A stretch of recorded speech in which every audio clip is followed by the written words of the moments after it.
Xocalı şəhəri, Xocavənd rayonunun Hadrut və Qırmızı Bazar qəsəbələrinə ümumilikdə 60 ailədən ibarət növbəti köç karvanları yola salınıb.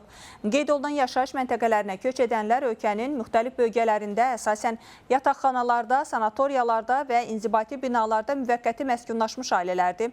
Bu mərhələdə Xocalı şəhərinə 30, Hadrut qəsəbəsinə 10, Qırmızı Bazar qəsəbəsinə isə 20 ailənin qayıdışı təmin olunub.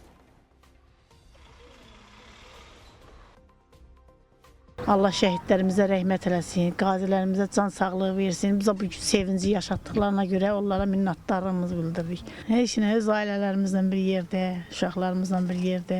10 yaşım var idi ona. İndi də nəvələrlə, nəticələrlə qayıdırıq. Öz uşaqlarımla gedirəm, atam, anam da oradadılar. Atam, anamın yanına gedirəm. Həmin eyni qəsəbəyə gedirik. 3 yaşım olub oradan çıxanda, amma ağlım kəsməyib də, oraları görməmişəm. Getməyəmə də çox sevinirəm. Neçə uşaqla qayıdır 3 yaşında çıxan oğlan? İndi 3 uşağım var. Böyüyümün 14-15 yaşı var, balacamın da 10 yaşı. 2 oğlandır, bir qızdır.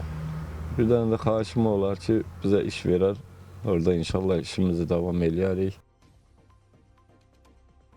Qeyd edək ki, artıq köç karvanı mənzil başına çatıb, ailələri isə evlərinin açarları təqdim olunub.